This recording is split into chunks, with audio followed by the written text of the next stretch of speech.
when you make mistakes, it's like taking a step back or two sometimes. And then you gotta regain momentum, move forward. It's helpful when you have a coach in your life at different times and seasons because you can learn from them mistakes and they can guide you and give you counsel. Regardless if you work together or not, knowing how to do conflict is, Mm. paramount.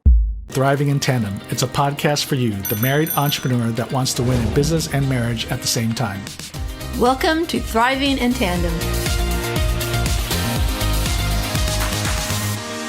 Okay, I think we're live.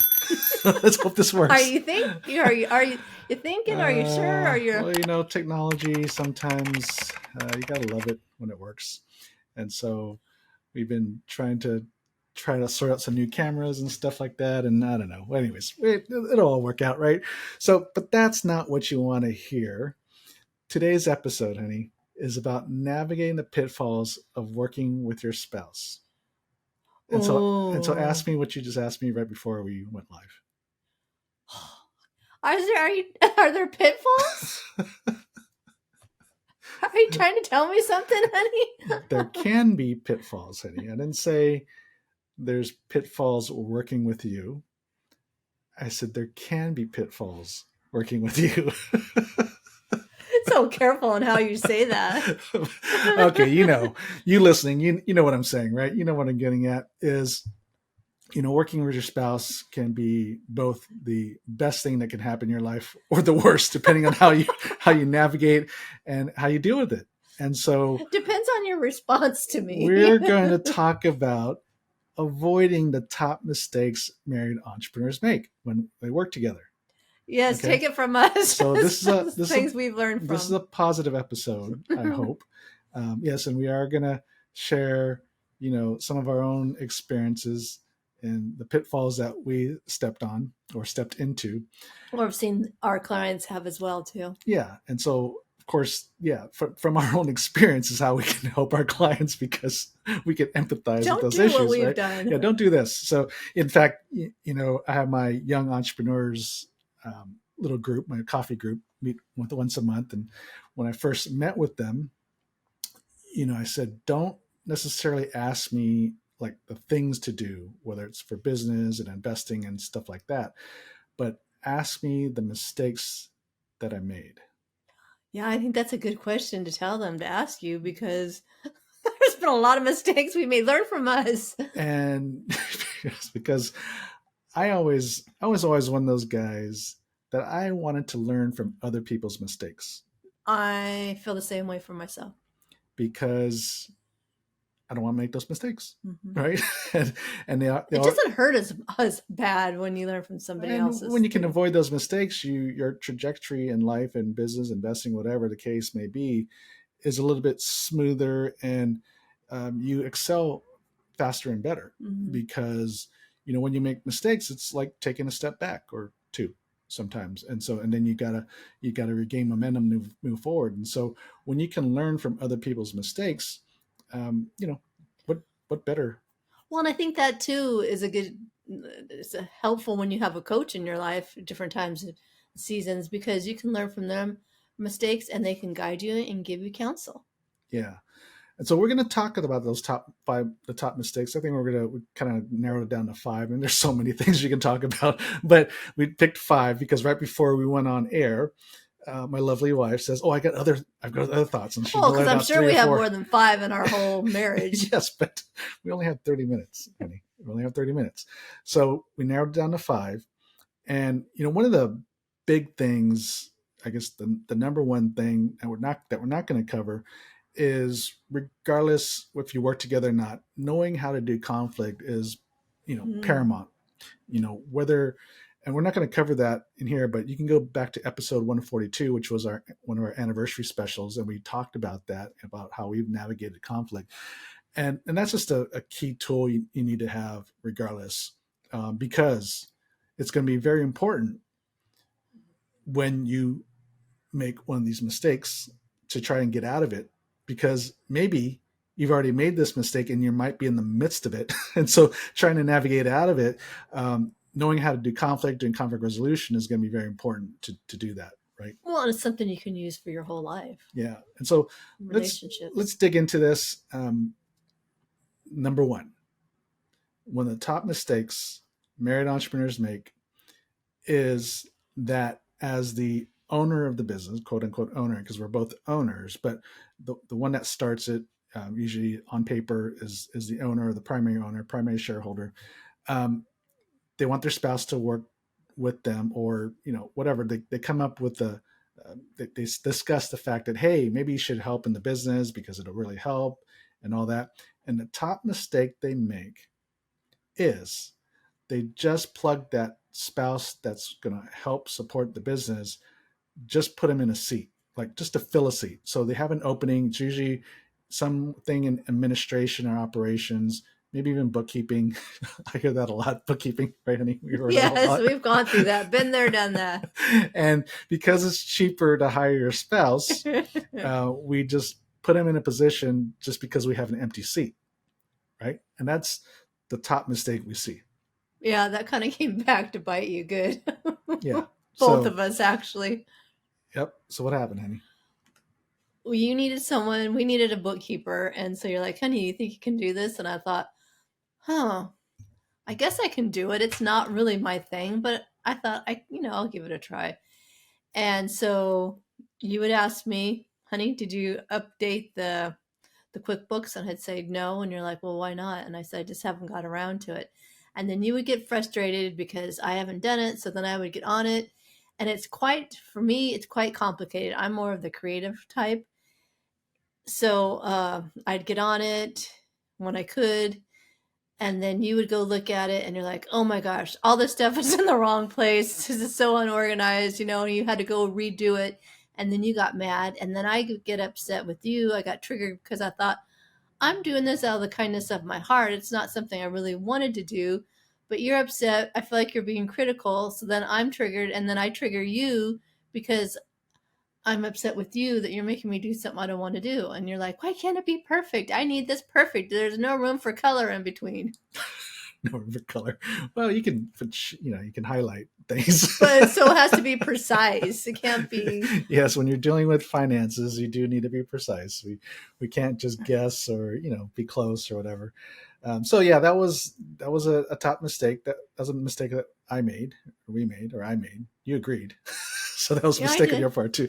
But anyways, it No, it took two for was. tango. But I yeah, was trying to people I please. So, I admit that because I didn't want to do it, and even though on paper I'm probably better with numbers than you are, mm-hmm. so between the two of us, it would have made more sense for me to do it, but I didn't want to do it. So therefore, you get your spouse to do it, right? so and that's bad. So don't do that. Especially when it's a complicated software. So don't do that. And so you want to make sure, just like you're going to hire any other employee, I would hope, is that you hire them for the right fit. You bring your spouse in and you place them in a position that fits their gifts and skills. And usually what happens is there's some level of passion behind it too, because they're good at that task. Mm-hmm. Right. And we've heard that so much that spouse, that supporting spouse, is just not happy. They're just usually going through the motions to support because, it's their business and And it turns just into trying a to big help. old fight. Mm-hmm. And so they're not usually into it. Right. Mm-hmm. And they're not usually passionate about the work. And we hear that a lot.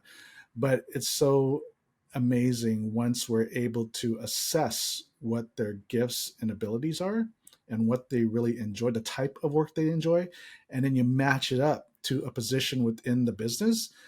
I mean, it's a game changer. Yeah, we take our clients through the disc profile and then we find out what they're good at and try and get them plugged in that way.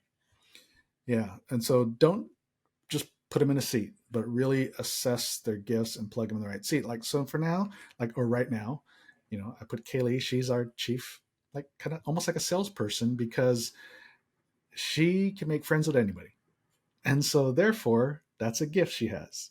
And therefore, I have her go out and connect with people, whether it's get us on podcast interviews or even when we're in networking opportunities. She's the one kind of, like, I mean, she found this the owner of the ski resort locally, right? And Yeah, we so, went skiing a couple weeks ago, and I said, I really want to meet the owner. I'll be darned, you guys.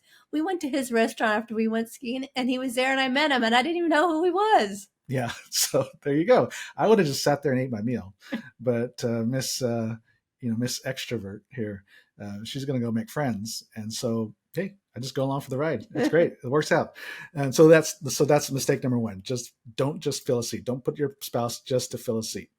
Number two is not listening to your spouse's feelings. What?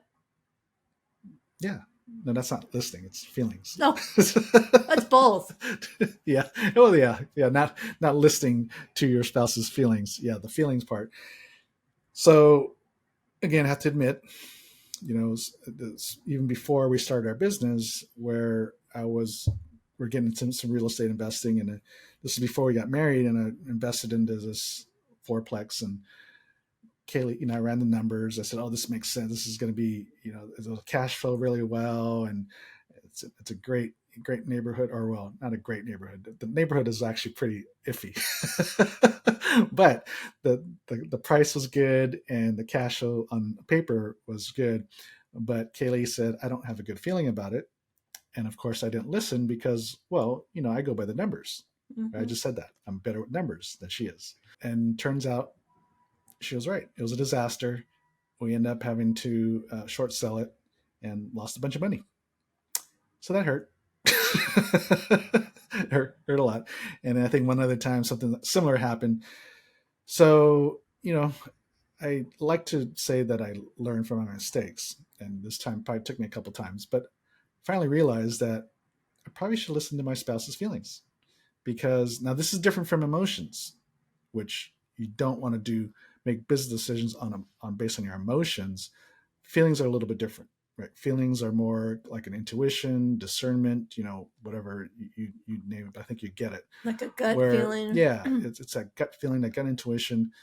And a lot of times, especially as men, we're more into the facts and figures, where women are a little bit more in touch with their intuition.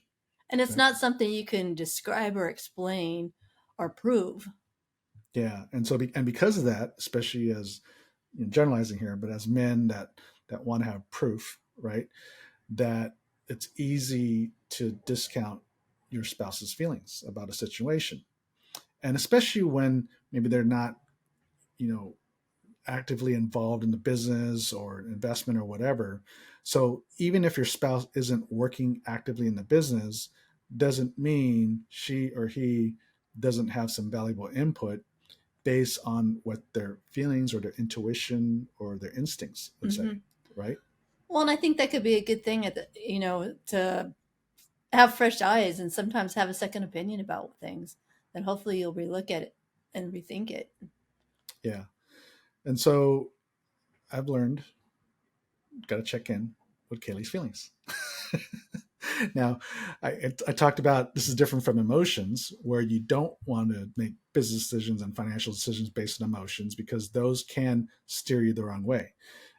Just taking investing, for example, the average investor, why they're not good at it, is because they invest in emotion. They buy when they feel really good and everybody's feeling very positive about the market, and then they sell when things are going bad, and they get scared and they get fearful and they sell. So Mm-hmm. what happens is, when you're buying on euphoria, like when everybody's happy, everybody's telling you to get in, usually the market, whatever that is, whether it's real estate, the stock market, cryptocurrency, whatever, is usually at some kind of a high, which means it's ready to correct. You see a lot with gold.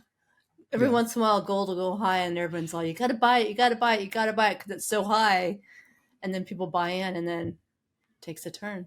Yeah. And then when the market corrects, which it always does, no matter what kind of investment you're talking about, or even business, everything's in cycles. Mm-hmm. And so they go up, they go down. And then when it goes down, people get fearful, and then they get scared, and they sell on fear. And that and then now the value of that investment is lower than what you purchased it at, right? Mm-hmm. Which is the opposite mathematically speaking, it's the opposite of what you're supposed to do. You're supposed to buy low, sell high. But most people buy high, sell low because it's based on their emotions, not on, just good sound investment strategy or principles. And more for the long haul. Because Yeah. how are you going to know when it's going to go high or when it's going to go down low? Like you were saying, by the time everybody's telling you to get into it, that's probably the peak. Yeah. So that was just a little public service announcement about feelings versus emotions, right? You definitely want to listen to your spouse when it comes to feelings. Emotions, you probably need to get checked at the door, okay, regardless of whose it is. Number 3, as far as the top mistakes married entrepreneurs make, is having lack of boundaries. Now, that's a big term, but when it comes to boundaries in this circumstance, we're talking about boundaries between work life and home life, right? We have just really just lack of boundaries, and especially when the two of you are working together in the business, then it's, the lines are really blurred, right? You go to work together, or at least you work together, and then you're home together, and you're talking about work when you're at work, and when you come home you're talking about work. Mm-hmm. Right? And so it can get really, there's no room for your own life, your personal side of life, right? And where's the fun? Yeah. I need some fun time and me time. Yeah. So having those lack of boundaries, and that's where, our life starts to feel out of balance, is because we're just so consumed with work. Mm-hmm. Even when we're not working, it's Mm-hmm. consuming our mind. And that's all we talk about with each other. Yeah. So you definitely have to have those hard boundaries to say, look, when we get home, we're home. And that's where you have to create some systems or processes in place to do that. Right? Like for me, and for us, it gets even more difficult because our office is at home. So, and a lot of you, I'm sure, listening in the same situation. So you got to draw the line. Where do we draw the line? So number 1 is, the rule for me is my phone stays in the office, right? Yeah, you're And really good about that. And then especially once dinner time hits, I leave, and the phone stays in the office, and we have our meal, and it's basically transition time to home time at that point, right? Yeah, it's good. And then of course, weekends, Saturdays and Sundays, definitely, no business. Does business get brought up every once in a while? Yes. Mm-hmm. And that's where we have to hold ourselves accountable to that. Well, and if we work a Saturday, we try and take a Monday off. Yeah, exactly. So there's flexibility, especially, you're your own, it's your own business. So we're not necessarily, we're not so rigid. We just plan it in our schedule. Yeah, we got some flexibility there. So, but having lack of boundaries is one of the top mistakes that married entrepreneurs make. And that really that's really what creates that imbalance in their life. And you got to do that. You got to create boundaries. You got, no Saturdays. Now I've been slacking a little bit, honestly, but Saturdays is usually my Sabbath on electronics. No checking social media and all that. I was doing really good when I first started. Now I've been kind of slacking off a little bit. So now I got to get back on the bandwagon to really take that day off, that Sabbath off from electronics. And I remember when I was doing it routinely, it was great. I mean, it just frees your mind because you're not thinking about people's posts or all the other stuff or news or whatever. Yeah, it's all kinds of stuff. So I'm definitely going to get back on the bandwagon with that because it was really beneficial just to really rest my mind and my emotions from social media. And so anyways, those are some boundaries that we have in place. We have some more, but just for the sake of time, I just want you and your spouse to start thinking about this. We got to set some boundaries. We got to create some boundaries between business and home. So when we're home, when we're technically off the clock, we're supposed to be off the clock. We don't, it's personal time. It's marriage time. It's us time. And I don't answer texts and emails and stuff like that on nights and weekends. Don't do any of that. Right. So number 4, taking it personal. When we're in business mode, right? And I've got to make a correction to Kaylee. What?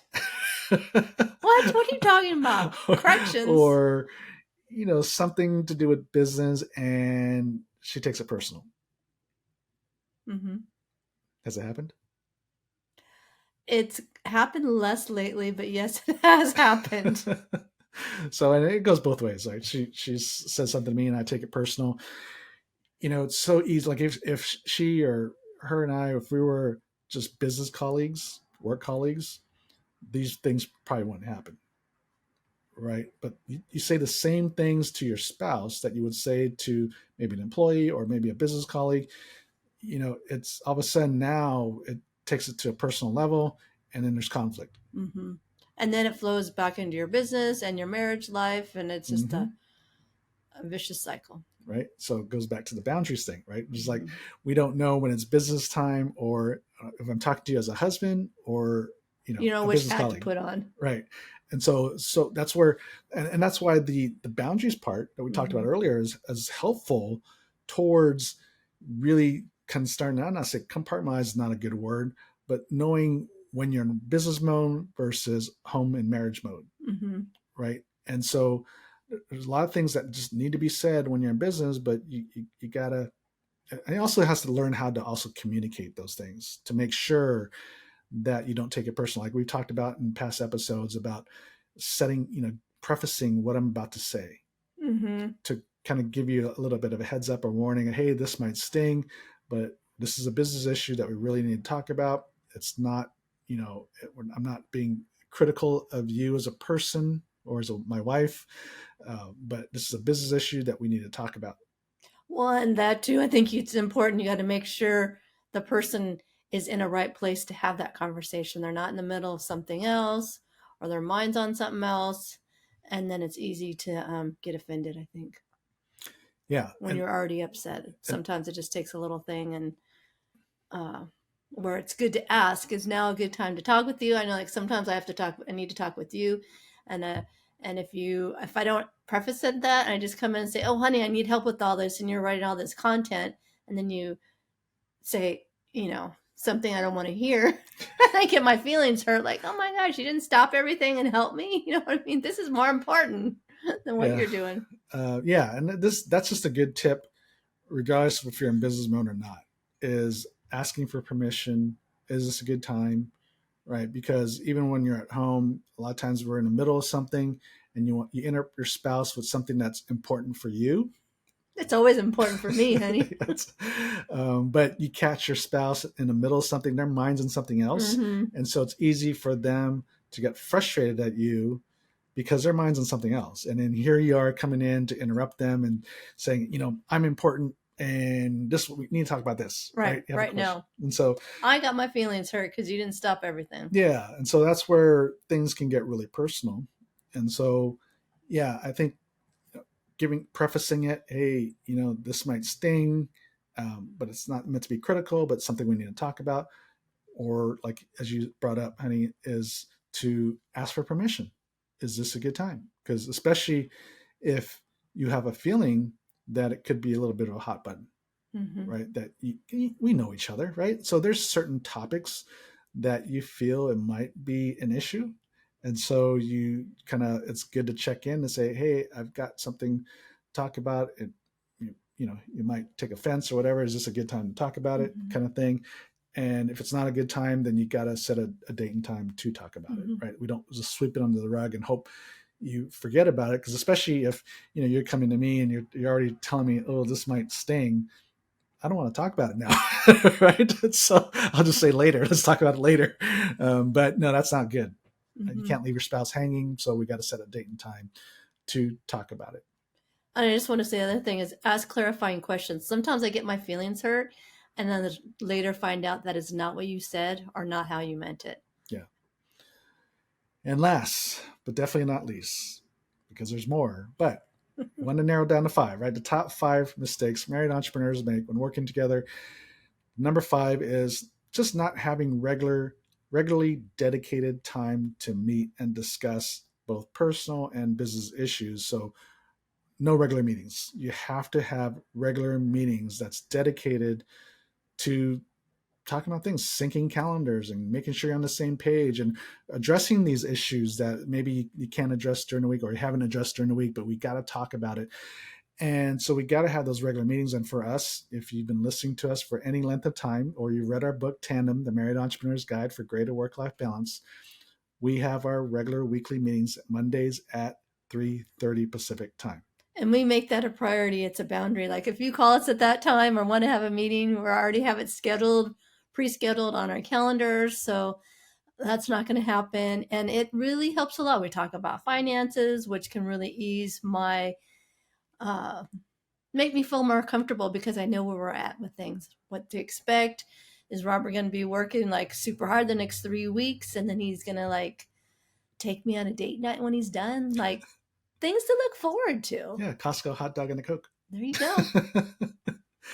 Yeah, so those regular meetings are very important to keep you on the same page. Right? We always sync our calendar, see what's coming up the week, and then into, especially like next month, it's a pretty busy month. We got a number of things going on. We're going to be out of town speaking, couple places, and so we'll be on the road. And then a month after that, I'm gone. So just knowing what to expect is so important. And then when you hit these busy stretches, talking about, okay, so when can we have our date night or have a little time to ourselves, especially after we decompress and from the busyness of travel and stuff. So regular meetings, and then of course just the business issues, not just what's at hand for the week, but always looking forward, months and even a year ahead, just making sure we're on track at getting things done, because it's so, the big picture items that will move the business forward usually takes time and there's not immediate return on investment. And so what gets our focus are the things that are right in front of us, right? The immediate issues that are right in front of us. The customer issue that needs, addressing right away, or, paying certain bills, or, whatever, invoicing, whatever. There's all these like day-to-day activities that get our attention. And if we're not careful and we don't keep focused, making sure we're still focused on the big picture and the long term and some of the other business issues we need to deal with and take care of, that's going to take time, but doesn't provide immediate return. Those things get swept to the wayside and they don't get done. Yeah. And it's so easy to get distracted and off course for what your vision is. And one of my favorite things is my encouraging word for the week, honey. Yep. So we start our meetings with an encouraging word for each other. And so it's a fun way to start, right? Yes. Start with something positive and not just get into business, but share your appreciation and admiration for each other. I mean, that's good. It feeds my soul. And you're a words of affirmation kind of person. Although depending on the day of the week, you can also be gifts or quality time. I'm all 5 of the love languages, you guys. So, and I appreciate it too. I probably wouldn't have thought of myself as a words of affirmation guy, but I think after having it, you kind of realize, well, it's kind of nice because I really didn't have it growing up. I mean, my mom did, but definitely not my dad. And so sometimes you don't know what you need until you get it. And so anyways, it's always a positive way to start a meeting, is by really acknowledging and affirming each other. So those are the top 5 mistakes married entrepreneurs make. And so I hope this helps, right? Yes, please learn from us. And if you may be in the midst of one or all 5 of these right now. So hopefully at least there's one takeaway from this episode that you can start to implement, and even how to navigate out of the situation, right? Out of these issues. And so hopefully this helps. Please, we'd love to hear from you. Info at powercouplesbydesign.com is an email. You can reach us. It'll get to our email. We'll answer it. And of course, share this with another married entrepreneur who needs to hear this. And of course, we would love a positive review, right? Yes, thank you so much for that. So hope this helps. And until next week, God bless. Thank you for listening to the Thriving in Tandem podcast. Please visit our website, marriedentrepreneur.co, for a variety of free resources to help your marriage and business succeed. And feel free to leave us a review and share this episode with another married entrepreneur. That would mean so much to us. See you next week.